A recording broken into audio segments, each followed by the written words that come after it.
तर नमस्कार विद्यार्थी मित्रांनो, नियमित फेरी 3 याचं शेड्यूल आलेलं आहे आणि आजपासून म्हणजे दिनांक 14/7/2024 पासून सकाळी 10 वाजेपासून हे नियमित फेरी 3 चालू झालेले आहे.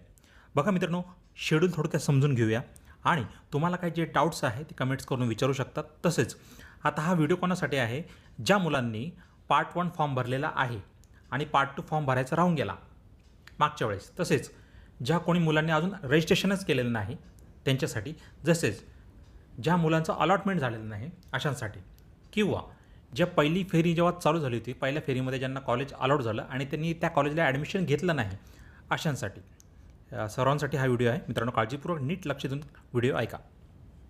बघा मित्रांनो, शेड्यूल काय आहे तर 14 ते 17 तारखेपर्यंत तुम्ही तुमचा फॉर्म भरू शकतात.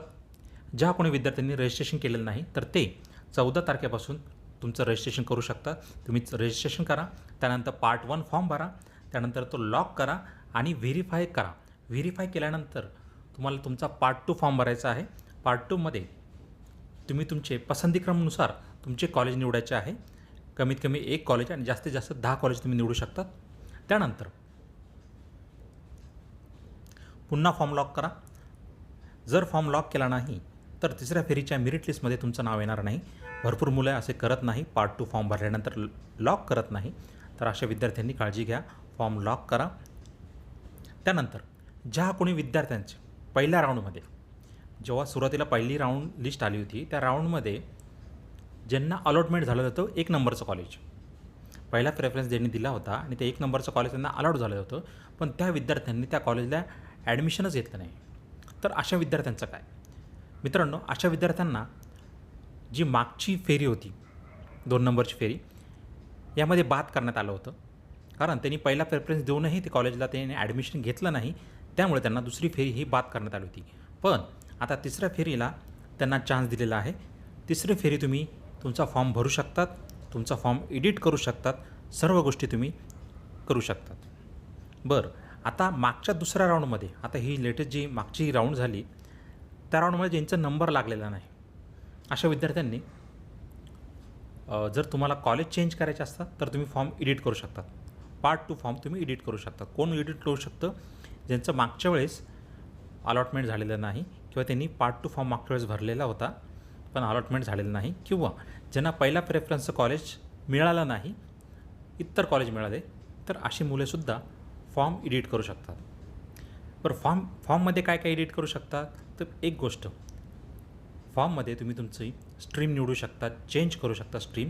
जर तुम्हाला मागच्या वेळेस तुम्ही आर्ट्स निवडलं असेल, आता तुम्हाला वाटतं की मी कॉमर्स घ्यायला पाहिजे, तर ते सुद्धा तुम्ही करू शकतात.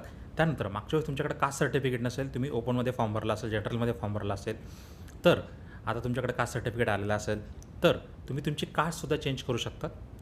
आणि दिलेले कॉलेज, तुम्ही मागच्या फेरीला जे कॉलेज दिलेले होते ते कॉलेजमध्ये तुम्हाला बदल करायचा आहे, किंवा तुमचा प्रेफरन्स चेंज करायचा आहे, किंवा एखादं कॉलेज डिलीट करायचं आहे, त्या जागी नवीन कॉलेज टाकायचं आहे, अशा सर्व गोष्टी, अशा सर्व फॉर्ममध्ये तुम्ही एडिट करू शकतात. मित्रांनो, तुमचा डाऊट क्लिअर झाला? बघा, ज्यांनी पार्ट 1 पार्ट 2 फॉर्म भरलेला नाही, ज्यांनी अजून रजिस्ट्रेशन केलं नाही, ते आता 14 तारखेपासून रजिस्ट्रेशन करू शकता, पार्ट 1 फॉर्म भरू शकतात. त्यानंतर फॉर्म व्हेरीफाय झाल्यानंतर पार्ट 2 फॉर्म भरू शकतात. बरं, ज्यांनी पार्ट 1 फॉर्म मागच्या वेळेस भरला पण पार्ट 2 फॉर्म भरलाच नाही, असे विद्यार्थीसुद्धा आता पार्ट 2 फॉर्म भरू शकतात.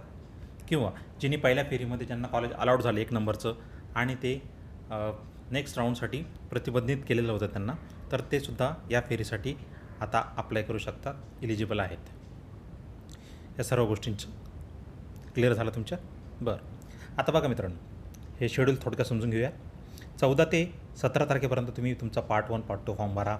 त्यानंतर 18 तारखेपासून 18 ते 19 तारखेला डेटा प्रोसेसिंग होणार आहे. त्यात तुमचा काही विषय नाही, कारण डेटा प्रोसेसिंग होईल. त्यानंतर 22 तारखेला, लक्षात द्या मित्रांनो, 22 तारखेला तुमची तिसऱ्या फेरीची मेरिट लिस्ट, अलॉटमेंट लिस्ट ही तुमच्या लॉग इन आय डीवर प्रसिद्ध करण्यात येणार आहे. म्हणजे तुम्हाला जे कॉलेज कुठलं मिळालं आहे ते तुमच्या लॉग इन आय डीमध्ये तुम्हाला कळणार आहे. किती तारखेला? तर 22 तारखेला. बरं, 22 तारखेनंतर ज्यांना कॉलेज अलाउड झालेलं आहे, तर असे विद्यार्थी 22 ते 24 तारखेपर्यंत त्यांचं ॲडमिशन कन्फर्म करू शकतात. बरं, जर ज्यांना कॉलेज अलाउड झालं ते त्यांनी काय करायचं आहे, प्रोसीड फॉर ॲडमिशन या बटनावर क्लिक करायचं आहे आणि तुमचे जे डॉक्युमेंट तुम्ही मला सांगितलं आहे ते डॉक्युमेंट अपलोड करायचं आहे. एकदा डॉक्युमेंट अपलोड झाले, अलॉटमेंट लेटर असतं, अलॉटमेंट लेटरची प्रिंट काढा आणि तुम्हाला दिलेल्या कॉलेजमध्ये ती घेऊन जा आणि तिथे जाऊन तुमचं ॲडमिशन कन्फर्म करा. बरं, म्हणजे 22 आणि 24 तारीख लक्षात ठेवा. 22 तारखेला तुमची मेरिट लिस्ट लागणार आहे आणि तुम्हाला जे कॉलेज अलॉट झालेलं आहे ते तुम्हाला तिथे जाऊन ॲडमिशन घ्यायचं आहे. बरं, आता ही 24 ते 25 तारीख हे यांच्यासाठी आहे, कॉलेज लेवल आहे. विद्यार्थ्यांना त्याची काही गरज नाही, कारण 24 तारखेपर्यंत कॉलेजवाल्यांना सांगितलं आहे की तुमचं ॲडमिशन किती झालेलं आहे, त्यांची लिस्ट सादर करायची आहे. बरं, आता ही तिसऱ्या राऊंडमध्ये जे मुलं सिलेक्ट होणार नाही त्यांच्यासाठी पुढचं शेड्यूल येणार आहे, त्यामुळे तोपर्यंत वेट करा. पण आता वेळ करू नका, कारण आता खूप जणांचे ॲडमिशन झालेले आहे.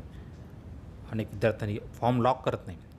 हे लक्ष द्या मित्रांनो, फॉर्म लॉक करत जाल. फॉर्म जर लॉक केला नाही तर तुमचं मेरिटसाठी विचार केला जात नाही. त्यामुळे लक्ष द्या. काही एडिट केल्यानंतर तुम्ही तुमचा फॉर्म लॉक करायला विसरू नका. बरं, आता जे विद्यार्थी पार्ट 2 फॉर्म एडिट करणार आहेत अशा विद्यार्थ्यांनी काय करायचं आहे, तर सर्वात प्रथम फॉर्म तुमचा पार्ट 2 फॉर्म अनलॉक करायचा आहे. अनलॉक करायचं आहे. दिलेले कॉलेज तुम्हाला आवडत असेल तर तेच ठेवा, किंवा नवीन कॉलेज ॲड करायचं असेल तर ते करा, किंवा एखादं कॉलेज डिलीट करायचं असेल ते करा, किंवा प्रेफरन्स चेंज करायचा असेल तर तो प्रेफरन्स पण चेंज करू शकतात. कास्ट चेंज करायचं असेल तर कास्ट चेंज करू शकतात. तुमची स्ट्रीम तुम्हाला बदलायची असेल तर स्ट्रीमसुद्धा बदलू शकतात. बरं, हे सर्व केल्यानंतर लक्षात द्या मित्रांनो, फॉर्म लॉक करा. फॉर्म लॉक करायला विसरू नका. बरं, ही होती. बरं, जे कोणी एक गोष्ट लक्षात ठेवा. आता हा जो तिसरा राऊंड आहे हा कोणासाठी प्रतिबंधित केलेला आहे, की ज्या विद्यार्थ्यांनी ॲडमिशन झालेलं आहे त्यांचं अगोदर, तर आता ते फॉर्म भरू शकत नाही. ज्यांचं ऑलरेडी ॲडमिशन झालेलं आहे ते आता फॉर्म भरू शकत नाही. त्यानंतर ज्या कोणी विद्यार्थ्यांचं मागच्या दुसऱ्या फेरीमध्ये त्यांना पसंतीक्रमाचं कॉलेज मिळालं, म्हणजे तुम्ही जे कॉलेज निवडलं होतं 1 नंबरला ते कॉलेज तुम्हाला मिळालं, तर आता तुम्ही तिसऱ्या फेरीसाठी बाद राहणार आहात. किंवा ज्यांनी ॲडमिशन कॅन्सल केलं हे सुद्धा या फेरीसाठी बाद राहणार आहात. ज्या विद्यार्थ्यांना कोटा प्रवेशासाठी ऑनलाईन पसंती निवडायची आहे ते आपण अप्लाय करू शकतात. ज्यांना कोटा थ्रू ॲडमिशन घ्यायचं आहे ते आपली पसंती निवडू शकतात. बघा, कोटाचं पण शेड्यूल आलेलं आहे. सेम शेड्यूल आहे. 14 ते 17 तारखेपर्यंत तुम्हाला तुमचा कोटा निवडायचा असेल तर निवडू शकतात. व्यवस्थापन कोटा म्हणजे त्याला मॅनेजमेंट कोटा म्हणतात. इन हाऊस कोटा म्हणजे ज्या शाळेमध्ये तुम्ही शिकला त्याच कॉलेजमध्ये तुम्हाला ॲडमिशन घ्यायचं असेल तो कोटा, त्याला इन हाऊस कोटा म्हणतात. त्यानंतर अल्पसंख्याक जे मायनॉरिटीमध्ये येतात त्यांना त्यांचा कोटा निवडायचा असेल तर ते पण निवडू शकतात.